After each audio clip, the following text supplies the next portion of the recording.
going on YouTube? Uberman here. So, I've been getting a lot of comments, a lot of messages, emails, etc. lately about Uber, and it's Uber specific. Drivers suddenly being cut from the platform. Drivers that have had over 6,000 trips and 5,000 trips. These are veteran drivers with good ratings that just arbitrarily got cut from the platform. And the one thing they have in common, the background check. And I have a theory about this. If you're one of these drivers, and I've had a lot of you guys, and I do apologize, a lot of you guys have come to me asking for help if there's something I can do. There is not. Now, there's a lot of issues that I am capable of helping with. I have some contacts that, I can send information to and get some of you help with certain issues. But when it comes to the background check, or you being cut from the platform, that's out of my hands. There's nothing I can do. There's nothing the people that I can contact can do for you. Now, my theory is as follows. I believe that Uber has such a massive driver base now that what they're doing is basically cherry picking the best of the best. So now they can afford to go through their list of drivers and say, oh, there's a minor infraction here. Let's cut this driver. Let's cut this driver. Because they have so many drivers available, they don't need the ones. And I understand a lot of you are really upset. It's like, it was a minor speeding ticket. It was a minor infraction.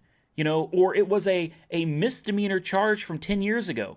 Hey, I understand that, all right? I do.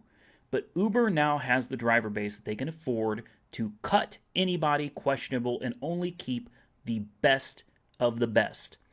Is it fair? Hell no. Does it suck? Hell yeah. Is there anything you can do about it? No, there's not. Is there anything I can do to help you? No, there's not. I'm sorry. It is the way it is.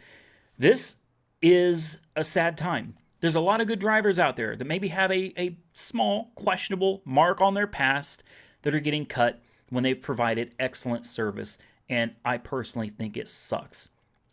Now, on the flip side, Lyft is pushing strong on referrals. So, if you've been cut from Uber, I highly recommend you try out Lyft. Referral code right here. Thought I was going to use my middle fingers, didn't you? No. Lyft is pushing really hard for drivers. They're not cutting drivers. I'm not hearing anything about Lyft cutting drivers. It's only Uber. So give Lyft a shot. Use my referral code. You get a bonus. I get a bonus in most cases. I appreciate it, and I'm sure you will too. And basically, if Uber cut you, do the best you can with Lyft. And if that doesn't work out, you're going to have to figure something out. I wish there was more I could do. Unfortunately, there's not. Thank you for watching the video. As always, like, comment, subscribe. Stay safe out there. Uber and Lyft on.